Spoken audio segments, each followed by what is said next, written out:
Hello everyone and welcome to The Blueprint, a monthly conversation where we pull back the curtain on the building campaign here at Christ Church in Bowling Green. I'm your host, Michael Romans, and I'm so glad that you've tuned in to stay up to date with us this month. Now I want to start by acknowledging something very real. We just finished an incredibly exciting high energy pledge drive here at our church, but now we're entering what can feel like a quiet phase in this process. You drive past our property and you don't see bulldozers, you don't see dirt moving yet, and it's easy for a little bit of anxiety to begin to creep in and for us to wonder, is anything actually happening? I want to reassure you, even here at the very beginning of our process, that there is an immense amount of work already happening behind the scenes on this building project. This podcast is our commitment to ultimate transparency. We want to keep you in the loop every step of the way, and you can always find live updates, photos, and FAQs at our digital hub, which is www.christchurchbg.org/build. And of course, if you just go to our website, you'll find a link to that page to be able to find this podcast, all of our emails, and again, to give you an opportunity to be able to ask questions as we go. To help us walk through what's happening right now in this process, I have two very special guests with me today, the co-chairs of our capital campaign and expansion team. First, we have Betsy Coleman. Betsy is a longtime healthcare executive and the former vice president and chief nursing officer at Med Center Health. She has managed massive regional infrastructure projects, including a $30 million ER facility expansion. Betsy, welcome. Thank you, Michael. I'm happy to be here today and be a part of the podcast, and I'm honored to be one of the co-chairs.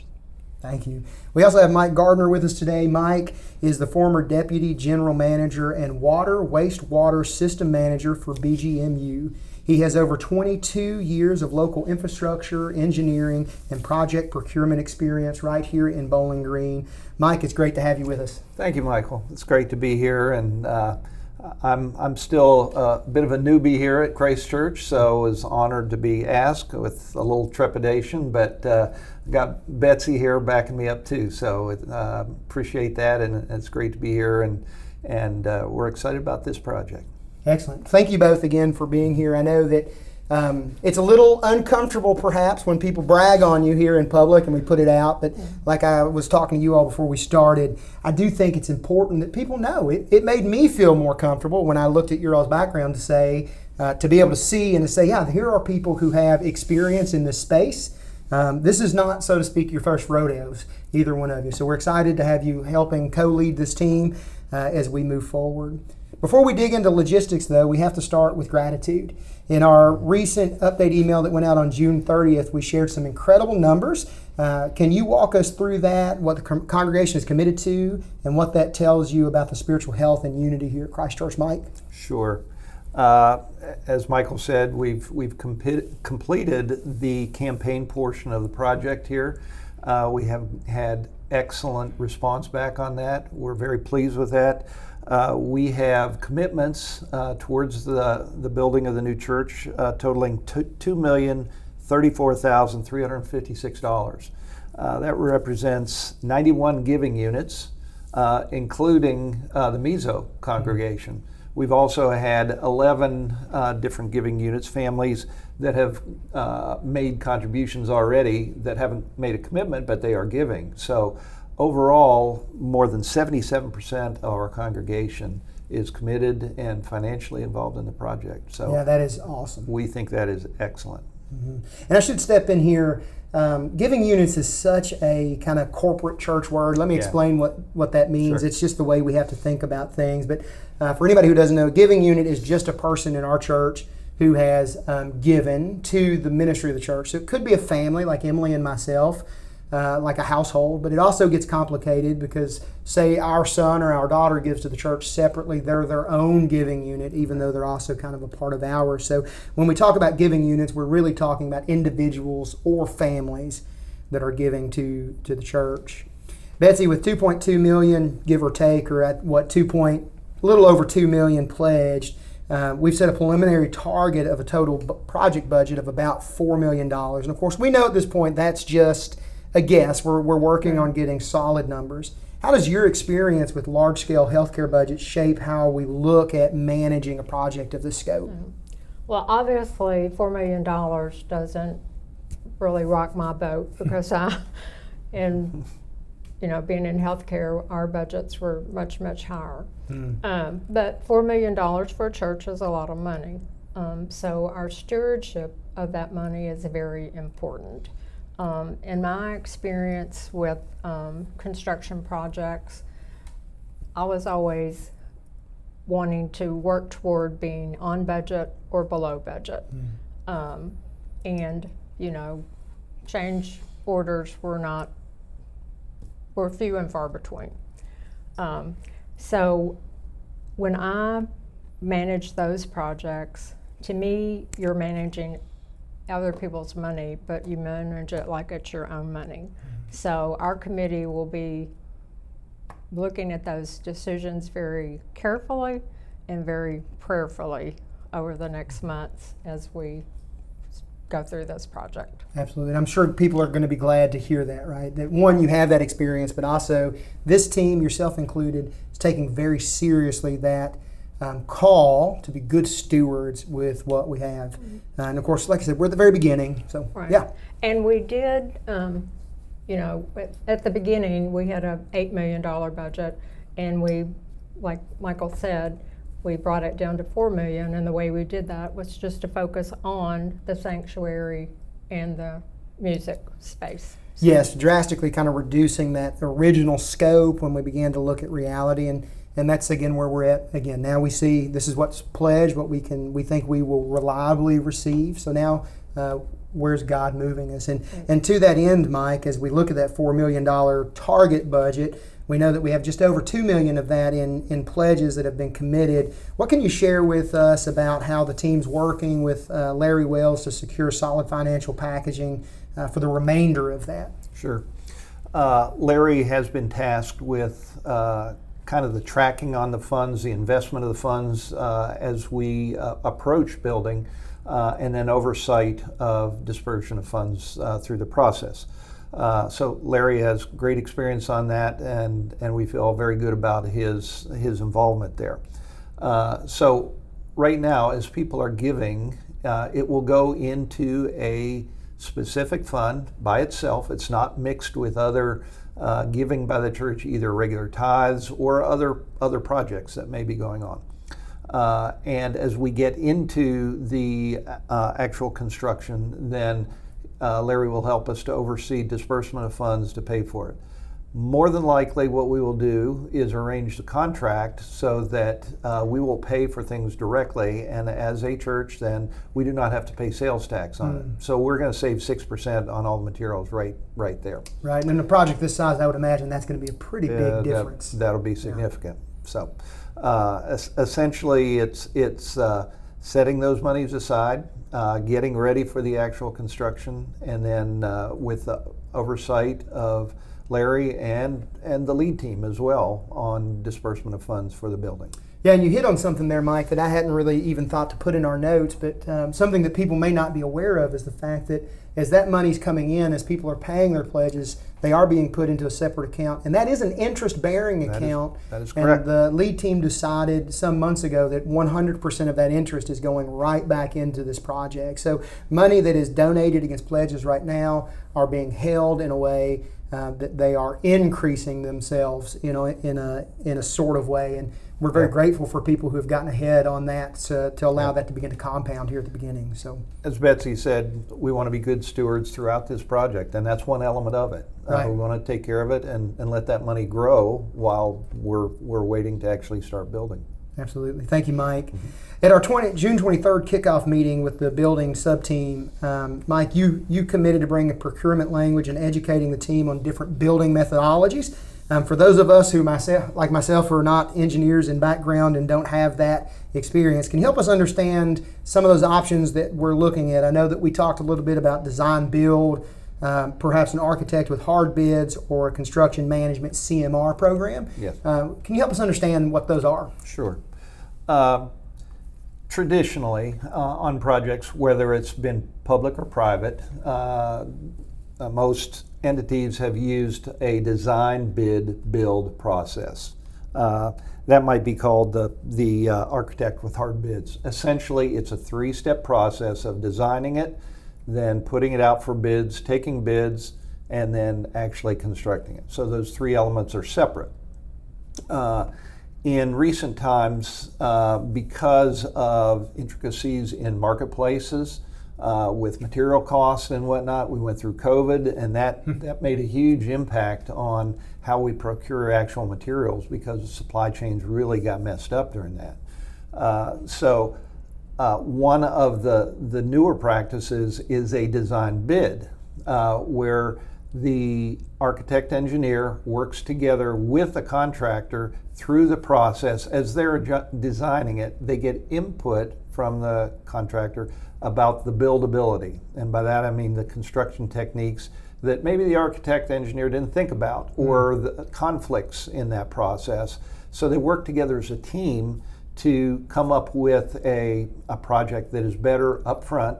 We avoid more change orders through the project because the entity's been talking together, and it streamlines the process. Now, there are some intricacies of that, of communication and working together, but so that design build is another option that we would look at.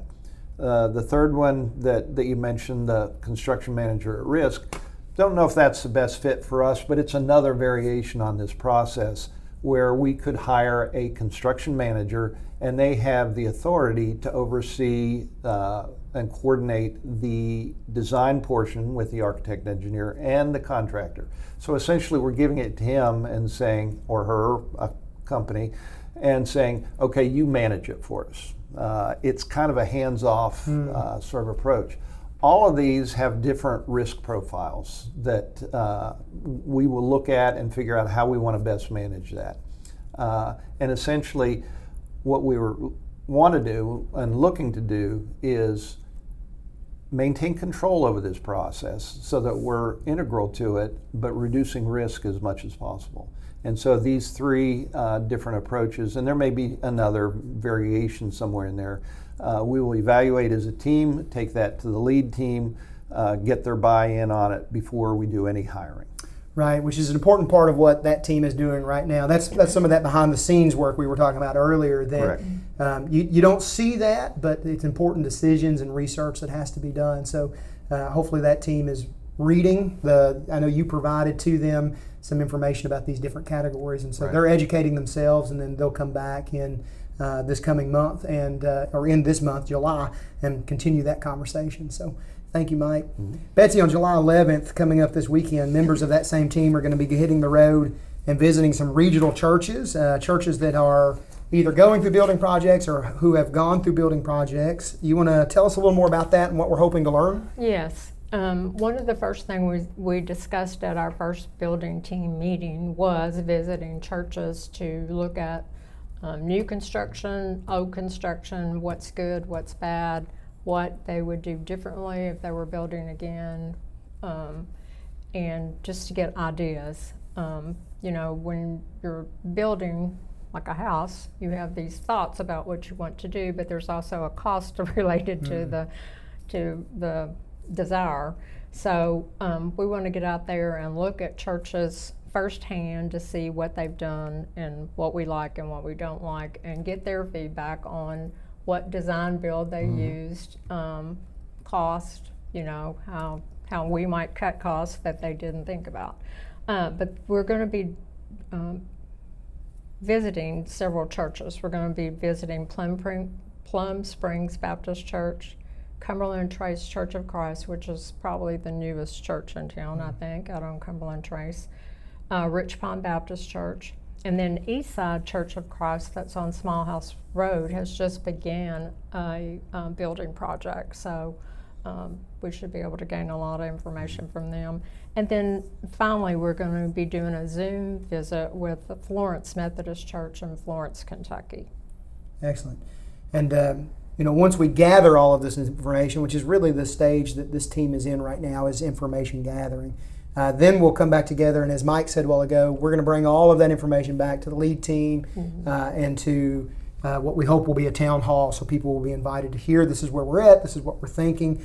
So that'll still be, from my perspective, looks like a few months down the road before we'd be ready for anything like that. So, Sure.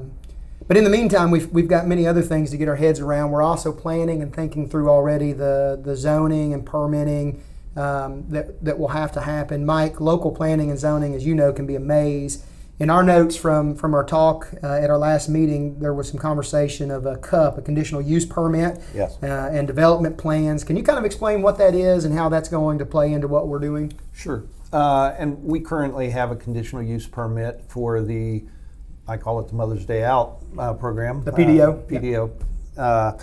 And that is a process so that the regulators can know that this facility is being used for a specific purpose, and it doesn't come as a surprise.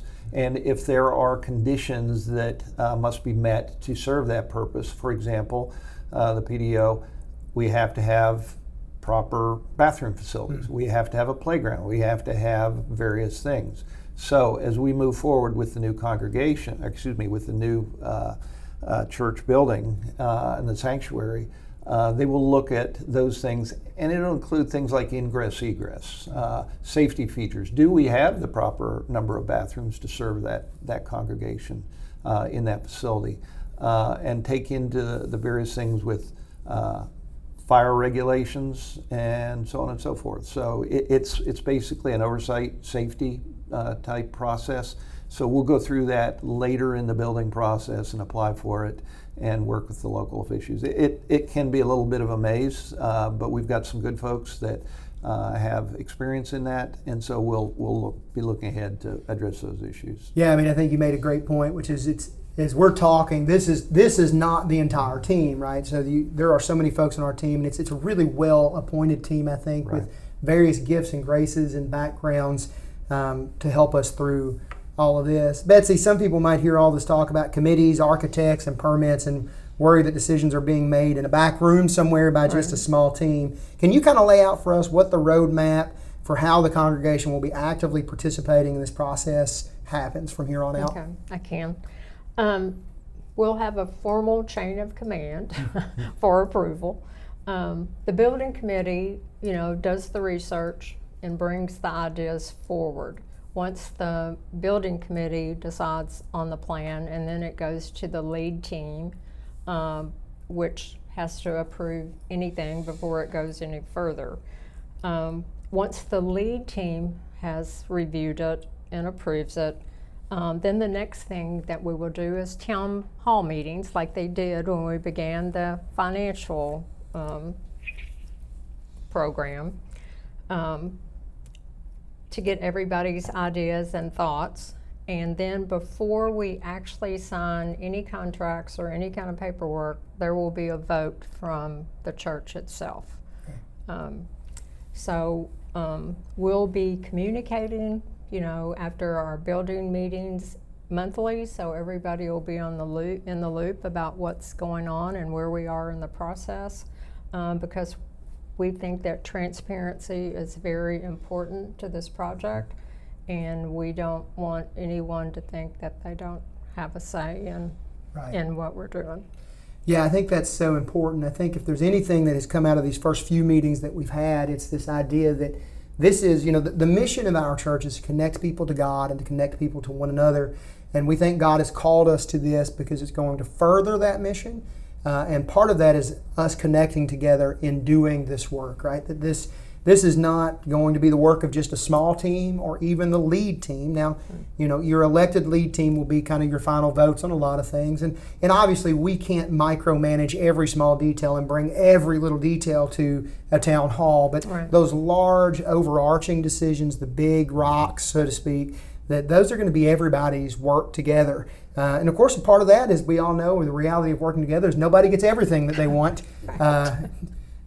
That's just life together. When it's when a give you're and working take. over 200 people, that are a part of this congregation, and there will be quite a bit of give and take. You're absolutely right. So, but that's why we're doing this podcast, right? We want to keep people informed. We want to keep you all in on the process through the email, through the website. The work is active. It's ongoing. The team that has been brought together is highly qualified, and your stewardship is being protected at every turn. We're going to do our very, very best with that. So, Betsy, Mike, thank you both for coming today, making time out of your busy schedules to come and be a part of this, and for my sake and also for the church, and more importantly, for your incredible leadership and dedication into the future of Christ Church. So, again, thank you very much for being here. Well, thank you for having us. I want to just say to Michael that, as you were just saying, there are going to be differences of opinion as we move forward on how this unfolds. So we just ask everybody to be patient. We want to hear all the voices, and we cover your prayer as we go through this, that we do God's will in developing this really for Him. Absolutely. And so I appreciate everybody's patience and prayer. And as we go forward, we'll do the very best we can to communicate. But there may be times when people have questions. So contact us. Give us a call. Please. Don't wait till you get these podcasts. Right. Anytime you can give us a call. Wonderful. Well, church family, our building campaign team meets on the 4th Tuesday right now. That may adjust of every single month. The next session is Tuesday, July 28th at 5:30. So please keep that date in your calendar as a reminder to pray for them on that date as they're coming together. And as you go about your week, I'd ask you just to partner with us in 3 kind of simple and specific ways. 1, pray for wisdom. Pray for wisdom and discernment for this team as they evaluate architectural services and different building methods.